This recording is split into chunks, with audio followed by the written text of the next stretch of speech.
Hi again, everybody. This is Mark Movsesian. I'm the co-director of the Center for Law and Religion at St. John's, and I'm joined once again by my friend and colleague, the center's other co-director, Mark DiGirolamo, for an episode of Legal Spirits, which is our podcast series on cases and issues in law and religion. You can find past episodes archived on our website. That's lawandreligionforum, one word, .org, and also on Apple iTunes. Well, hi, Mark. How are you? How are things up in Westchester? I'm good, Mark. Thanks for asking. How about you down in Queens? Oh, we're okay. We're holding up.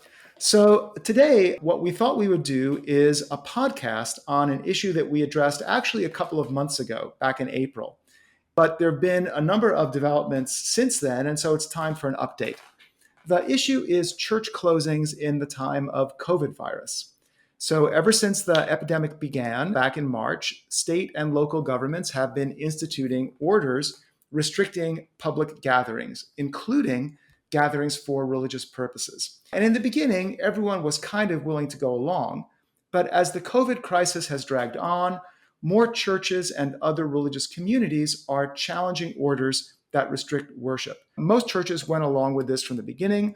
Some churches started to object, but now we're seeing even more of it. For example, here in New York, a couple of weeks ago, 2 Catholic priests and 3 Orthodox Jewish congregations filed suit against Governor Cuomo and other officials for free exercise clause violations, among other things. There's now a motion for a TRO that's currently under consideration in the Northern District of New York.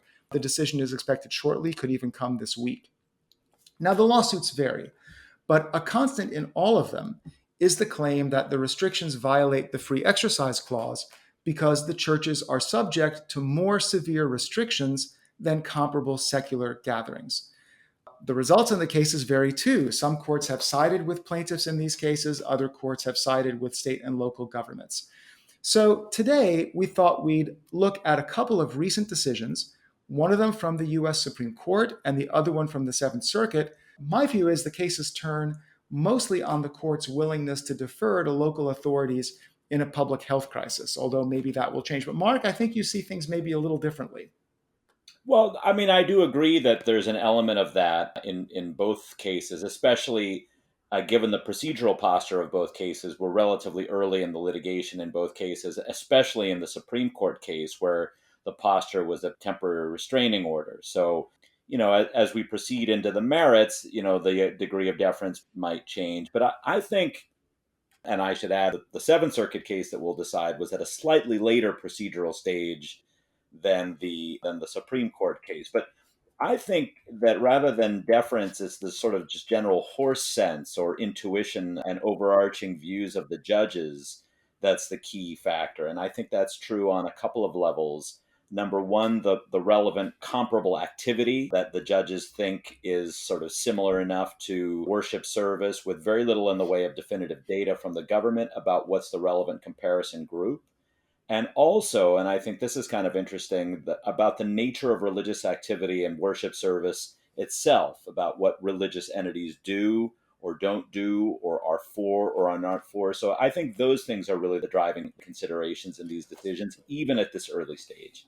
Yeah, and Mark, I don't disagree with what you're saying. I think those are factors, and I've written in other contexts about this. I think that these cases involving the free exercise clause, the religion clauses generally, turn on judges' intuitive evaluations of the situation much more often than they turn on the niceties of doctrine. So I don't disagree with you. And maybe the best solution would be to put both our views together, that these cases really are about both of those things, both about deference to public health officials and also what you say, the horse sense of the judges with regard to these issues. So let's talk about them. Okay, the first case we'll talk about is the Supreme Court case, which was decided at the end of last month, the end of May. This is a case called South Bay United Pentecostal Church versus Newsom. Newsom is the governor of California, of course. And this was a request for a temporary restraining order. So it's an interlocutory appeal. It was a request from a Pentecostal church in Southern California. And the church argued that California's restrictions on worship, I think it was 25% of capacity or 100 people maximum, the church claimed that that restriction was unconstitutional under the free exercise clause. And their claim was that the restriction was unconstitutional because churches were subject to more severe restrictions than comparable secular gatherings. And, Mark, you and I, we could go into the Smith decision. I think many of our listeners know about it. Under Employment Division versus Smith, the Supreme Court precedent in this area, if a law is neutral and generally applicable, then there is no right to a religious accommodation. The Free Exercise Clause is not violated by a law that applies equally to religious organizations and secular organizations, even if there is an incidental impact on religion.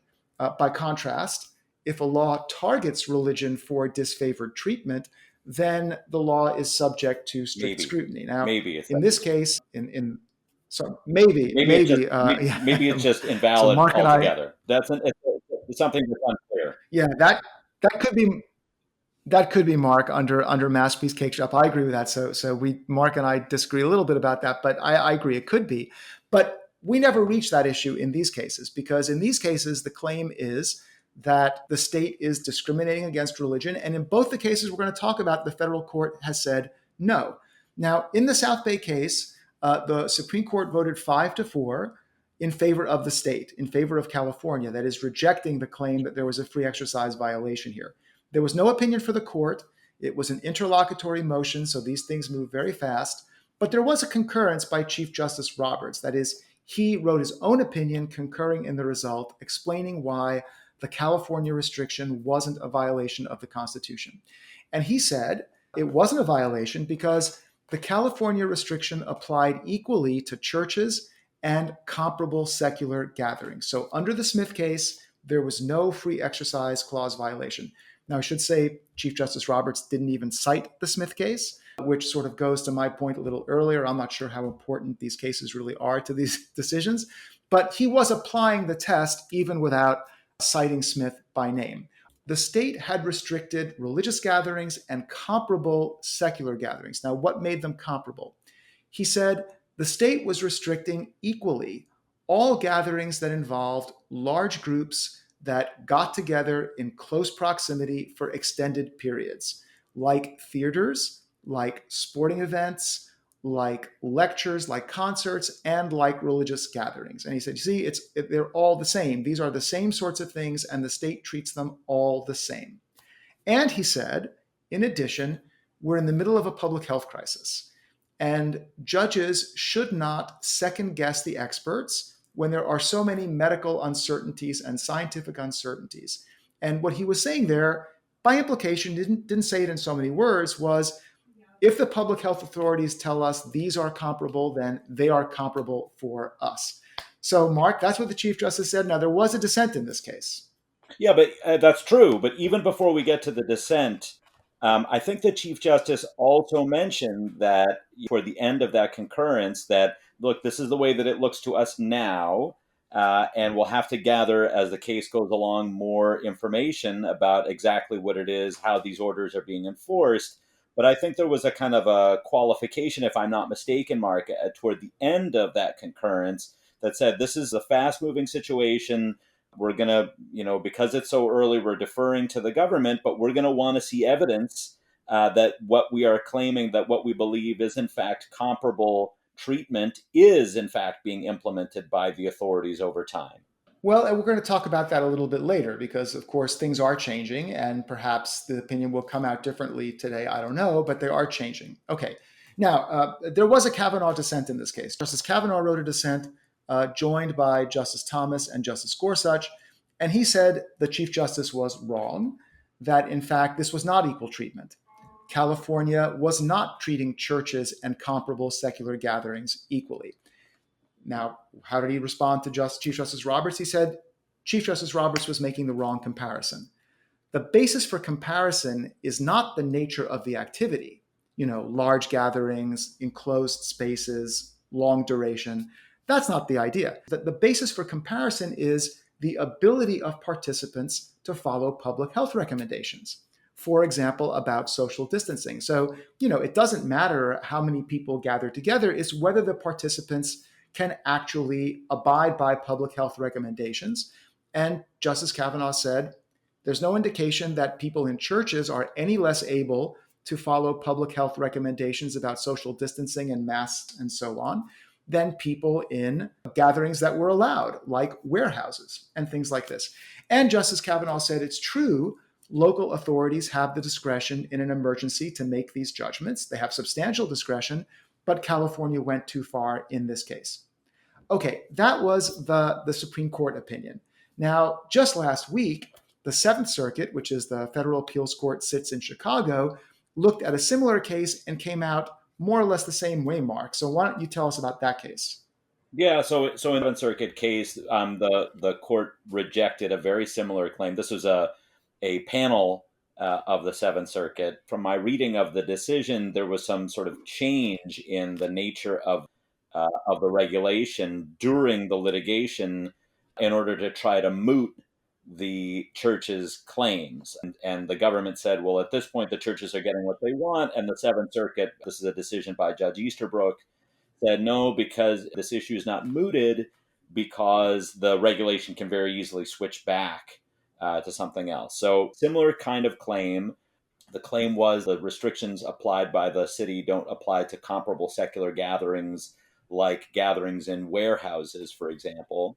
And Judge Easterbrook said, yeah, well, maybe the authorities can do more to figure out whether religious services really pose more risks than warehouses. But at least at this point, we're going to defer to what the city wants to do during a public health emergency. And also, I should add, there was again this issue of the relevant comparison. But in this case, the relevant comparison wasn't so much about the nature of gatherings so much as the nature of churches. So Judge Easterbrook said, one thing that seems especially problematic to the churches is that they can gather for purposes of distributing food to needy people, so following their ministry that way, but they cannot gather for purposes of worship.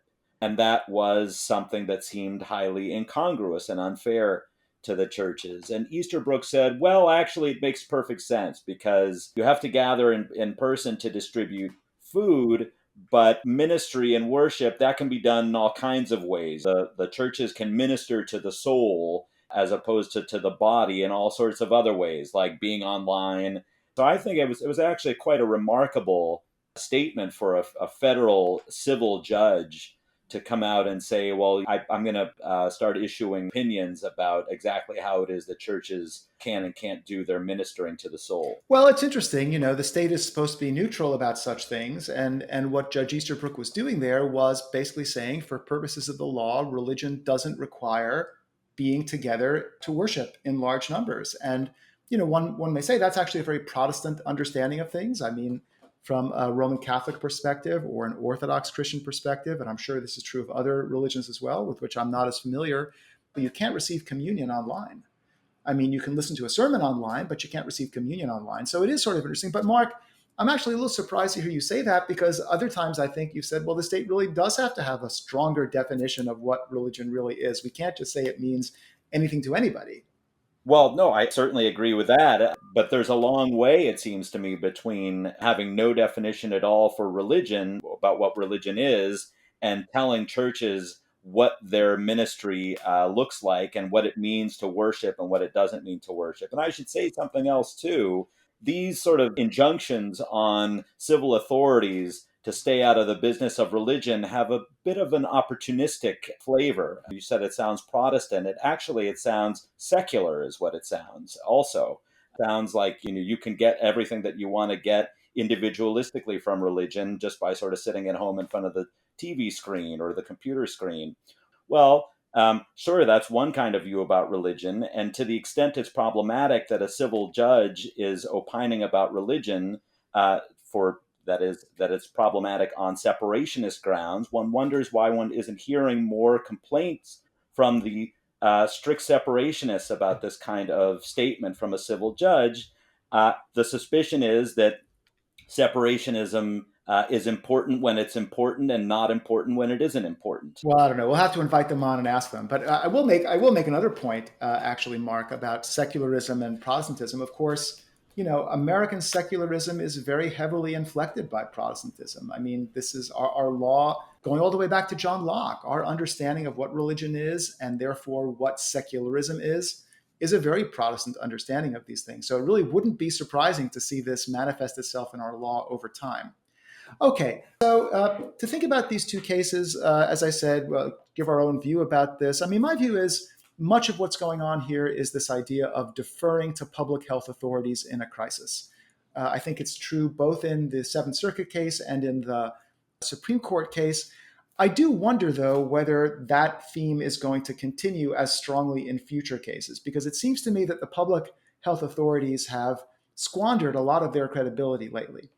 If you think about it, the reason courts defer to public health authorities is the courts see those authorities as neutral and nonpartisan, and they see them as acting objectively and in good faith.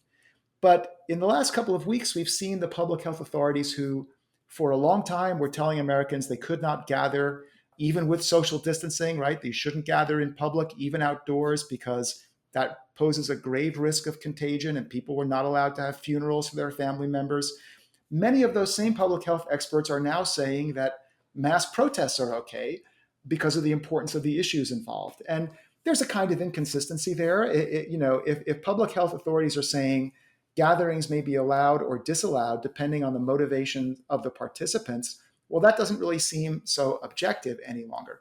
Even though the issues involved, police brutality, racism, of course, they're important, but that doesn't go to the question of whether gatherings are dangerous or not. Also, some of the local authorities have been expressing hostility to religion in very frank terms. I mean, here in New York, Mayor de Blasio, it's kind of incredible, was asked, well, why are you allowing, even encouraging mass protests while you're telling Hasidic families they can't have weddings and funerals? And he basically dismissed the idea. So, well, religion just isn't as important as these other matters. So to the extent that the cases are turning on deference to public authorities, well, if the public authorities start acting in ways that seem less than credible, one wonders whether these cases are going to come out the same way. Well, yeah. So, and I think all of that makes sense to me, Mark. And I certainly don't disagree with the idea that authorities have squandered their credibility. Each day, it seems that we see another kind of order from some sort of municipality or other making distinctions between different sorts of gatherings and different sorts of requirements to wear masks, not to wear masks on all sorts of grounds that seem like they have no real connection with health, with the health risks involved with the crisis. I do think that a certain degree of the deference that we have seen thus far has to do with the procedural posture in which these cases have found themselves, and as the cases mature procedurally, we're going to see less of that kind of deference. It was even suggested as much, as I say, in Chief Justice Roberts' concurrence. So to the extent that authorities, public health and other authorities, civil authorities are squandering their credibility, we're going to start seeing that kind of problem show up in some of these decisions as they become more mature. I continue to think, though, that it's really the judge's individual views and sort of rough hunches, as we were talking about earlier, about comparison groups, the appropriate comparison groups, or about religion's general importance or about religion's general nature that are doing a lot of the work here. Um, and I think a judge's individual views about comparator groups and what religion is or isn't are going to become more central. I do think I don't think Judge Easterbrook should be opining in a judicial opinion about what churches are for or what function they serve or how they should be doing their ministry and what kind of ministry is sufficient. Um, Even I draw the line as to something like that. So much as I think that it would be good to have some more firm definitions about what religion is for constitutional purposes, I don't think it's appropriate for Judge Easterbrook to be giving his opinion in a judicial decision about what churches are for or how they ought to minister or what sorts of ministry are sufficient or ought to be sufficient. There's a term of art for that sort of thing when separationist church state scholars see fit to employ it. It's called excessive entanglement. And I wonder why more people aren't objecting to that sort of statement from a sitting judge. Yeah. Well, so that's interesting, Mark. And I don't disagree with you that the judge's rough hunches about what religion is, and also we didn't even get into the balancing test, right? These cases didn't even reach that point. But if they were to reach that point, and judges would have to balance the state's interest against burden on religion, I think there too you see these kind of intuitions have a great role. I'm not sure there's any way beyond that in a legal system. I'm not sure these things can be settled categorically in a black and white way. We might just be stuck with that. But I do agree with you that that is going on in these cases as well. As far as the procedural point you made, Mark, you're right. Supreme Court case was on a TRO. This case in New York that I mentioned at the top of the podcast, that's also a TRO. So that might have something to do with this. As the cases mature and the procedural posture changes, that might change too. Of course, as the cases mature, they may become moot. Also, you're right. The Seventh Circuit said this case wasn't moot because it could repeat. But I wonder whether other courts would have the same view of these things. So we'll just have to see about that. Just one a little thought, since we haven't really talked about it, on the determinacy of doctrine point that you raised, that doctrine isn't doing a lot of work. I think I agree with that, and again, I certainly agree with it at these early stages.